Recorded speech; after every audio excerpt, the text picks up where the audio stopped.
সিয়ামে হালিম খেতে হচ্ছে, অনেক আশা ভরসা করে হয়েছে সিয়ামে মানকার হালিম খাবো। আমরা সেরকম একটা ফায়ার হয়েছে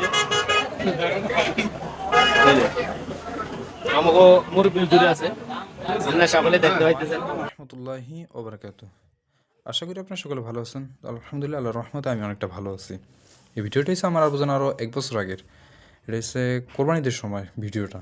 তো ভিডিওটা হয়েছিল আমি যখন পুলিশের লাইনে অ্যাপ্লাই করছিলাম, তখন আমি হুজুরকে বলছিলাম যে হুজুর আমি পুলিশের লাইনে অ্যাপ্লাই করছি, হুজুর আপনি দোয়া করেন। হুজুর বলছে হ্যাঁ দোয়া করবো, তা তুমি আমাদেরকে কোনো কিছু রেট দাও। আর আমার একটা মুরগির খামার ছিল, তো সেটা আপনারা সবাই জানেন। আর এই চ্যানেলে তো ভিডিও দিতে মানে মুরগির খামার নিয়ে। তো অবশেষ তো হুজুররা আমাকে ধরছে যে কি শ্যাম তুমি তো পুলিশ লাইনে অ্যাপ্লাই করছো, আবার তোমার খামার আছে, আমাদের কোনো থ্রেট দিবা না? হ্যাঁ, আপনারা যেমন বলছেন আপনার ময়মুরবি মানুষ, অবশ্যই আপনাদের থ্রেট দেবো। আলহামদুলিল্লাহ। তারপর হুজুরকে আর এমনকি আমার চাচাতো ভাইকে নিয়ে ভাই চলেন আমরা মাইনকের হাট, ওই যে হালিম আছে না, হালিম খাওয়ার জন্য চলে যাব। এটাই হচ্ছে আমাদের মসজিদে ইমাম সাহেব। আর এই ইমাম সাহেব আর একজন আছে যে এই দেখবেন মানে দোকান অনেক ঝাম, তো তার জন্য আমরা ক্লিয়ারভাবে মানে ইয়া করতে পারি না।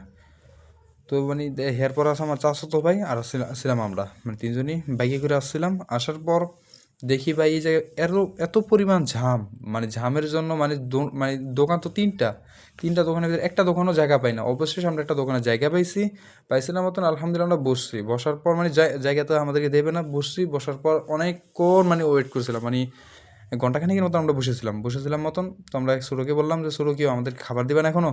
এরা বলতে দেখেন হুজুর এই জায়গাতে এখন অনেক ঝাম, আপনারা বসেন আমরা আপনাদের দিতেছি। তো বলতেন আমাদের ঘন্টাখানেকের মতো আমরা বসেছিলাম। তো বলুন দোকানের ভিতরে এত জাম। তো তারপর আমাদেরকে দিছিল, দেওয়ার পরে আলহামদুলিল্লাহ ফার্স্টে হুজুর আপনি বিসমিল্লাহ করেন, তারপর আমরা শুরু করবো নি। হুজুরে বিসমিল্লাহ করছে।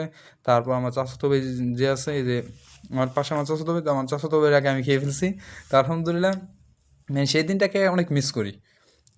আমি অনেক মিস করি, কারণ এখন তো আর আমি সেই দিনে চাইলেও ফিরে যেতে পারবো না, এবং চাইলেও তাদের সাথে বসে একসাথে মানে একসাথে বসে খেতে পারবো না। আল্লাহ কবে আবার একসাথে করবে সেটা আল্লাহ ভালো জানে।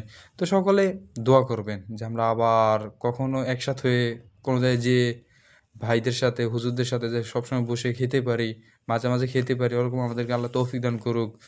তো মার্শাল্লাহ ভাই এই দিনটাকে অনেক মিস করবো না কেন?